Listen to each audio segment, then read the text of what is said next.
Shalom Elohim buat Pangeran Ilahi Pak Aditya Nugrahanto, yaitu Roh Tuhan Yesus Kristus yang sudah berdiam di dalam tubuhnya. Shalom Elohim buat Ibu Fiamdani, mempelai Bapa yang di dalamnya Roh Kudus, Roh kebenaran itu sendiri. Shalom Elohim para malaikat Tuhan, Shalom Elohim para saksi Tuhan, Shalom Elohim para mempelai Tuhan, Shalom Elohim buat semua anak Tuhan dimanapun saja berada. Di sini saya kembali bersaksi. Bukan karena kekuatan saya, tapi karena Tuhan yang memampukan saya untuk bersaksi pada saat ini. Sebelumnya saya ini hanyalah manusia debu tanah, manusia yang hina, manusia berdosa, buta, tuli, dan telanjang. Jadi di sini saya bersaksi untuk semua umat Katolik. Janganlah kamu sekalian menyembah patung, karena itu adalah berhala. Ingatlah, patuhilah 10 hukum Allah, 2 hukum kasih. Janganlah membuat bagimu patung dalam hal apapun juga, wujud apapun juga. Berdoa di patung itu, cium-cium patung itu, roh Anda ditawan di dalam patung yang disembah itu. Makanya jangan heran, banyak kematian di dalam keluarga. Ditawan semua, dijadikan tumbal karena menyembah patung. Oleh karena itu, janganlah membuat patung dan menyembah patung itu agar roh Anda tidak ditawan di dalam patung itu. Dan hanya doa Bapa kami yang diajarkan Tuhan Yesus Kristus. Bukan doa Rosario maupun Salam Maria, itu adalah mantra. Ketahuilah inilah kebenarannya yang dibukakan oleh roh Tuhan Yesus Kristus karena Dia Maha Tahu. Yang sekarang ini sudah berada di tengah-tengah kita di dalam tubuh casing Pak Aditya Nugrahanto. Kode nama A, Alpha, O, Omega, Roh Alpha dan Omega yang awal dan yang akhir. Dan juga Roh Kudus sudah menyamar menjadi manusia yang terpilih di dalam tubuh casing Ibu Fiamdani, yaitu mempelai Bapa. Di dalamnya juga ada roh malaikat Maria, pengganti si Lucifer. Dialah perempuan yang berselubungkan matahari dengan bulan di bawah kakinya dan sebuah mahkota dari 12 bintang di atas kepalanya. Kakinya bagaikan tiang api, kaki kanannya di atas laut dan kaki kirinya di atas bumi, yang sedang mengandung bayi Roh Kudus, bayi kembar emas, yaitu bayi Immanuel dan bayi Mary. Patikan itu tidak menyembah Tuhan Yesus, tetapi patikan menyembah dewa Mesir kuno, si Horus dan Osiris. Logonya matahari.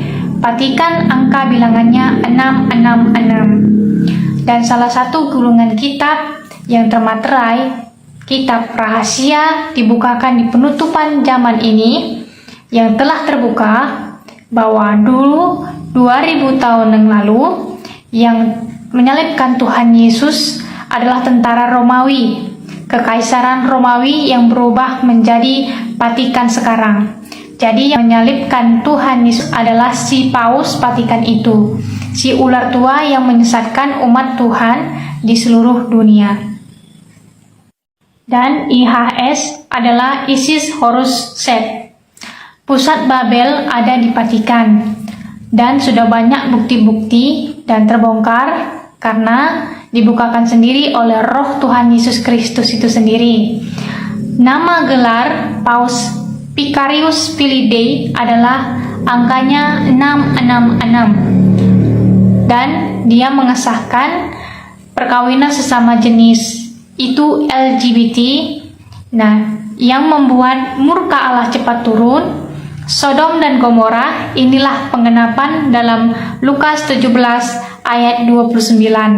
Mesias palsu atau nabi palsu adalah mereka yang menyuruh menggunakan tanda 666 Dajjal itu, yaitu enjusan, microchip, barcode, dan penyembahan Lucifer atau Dajjal. Merekalah yang membuat mati tubuh setelah terima tanda 666 supaya kebenaran yang datang kepadamu tertolak.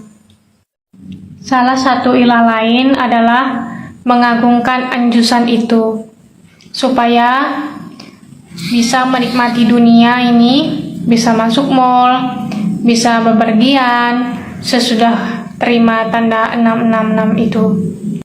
Kenapa anjusan itu dikatakan tanda Dajjal 666? Karena di dalamnya terkandung hasil aborsi, makanya dikatakan najis. Searching saja Vatikan vaksin hasil aborsi. Jadi untuk semua umat Katolik, semua kebenaran sudah dibukakan. Begitu baiknya Tuhan. Tuhan mau untuk kita semua bertobat, datang kepadanya, merendahkan hati, merendahkan diri kita, berdoa, sujud menyembah Tuhan Yesus saja, mengakui segala kesilapan kita, kesalahan kita, sehingga kita mendapatkan pengampunan dosa, sehingga kebenaran dibukakan oleh Roh Tuhan Yesus Kristus kepada kita. Karena Bapa mengasihi kita semua anak-anaknya, Dia mau kita selamat. Tidak satupun Tuhan inginkan kita binasa, tapi beroleh hidup yang kekal. Jadi inilah detik-detik terakhir pin hukum Hinalti berlaku. Oleh karena itu, marilah kita semua bertobat. Jangan lagi menyembah patung. Allah itu roh, barang siapa menyembah Dia harus menyembah di dalam roh dan kebenaran. Jadi marilah kita mengambil tindakan di waktu-waktu detik-detik terakhir ini agar kita mendapat belas kasihan Bapa, sehingga kita dinetralkan darah kita. Itu semua karena belas kasihan Tuhan saja, sehingga kita boleh diselamatkan dan persiapkan iman untuk mati martir agar masuk ke dalam kerajaan Tuhan Yesus Kristus Firdaus. Marilah kita peka bahwa inilah penutupan zaman, inilah akhir zaman. Dan karena semua ini adalah pekerjaan Roh Kudus, janganlah menghujat pekerjaan Roh Kudus karena batal. Para malaikat juga sudah turun ke bumi, menyamar menjadi manusia yang rendah hati untuk menyerukan pertobatan kepada seluruh umat manusia. Jadi bersyukurlah kita karena kasih Bapa begitu besar kepada kita. Saya pun hanyalah manusia debu tanah. Saya hanya manusia berdosa yang hina. Kiranya kesaksian ini boleh memberkati kita semua.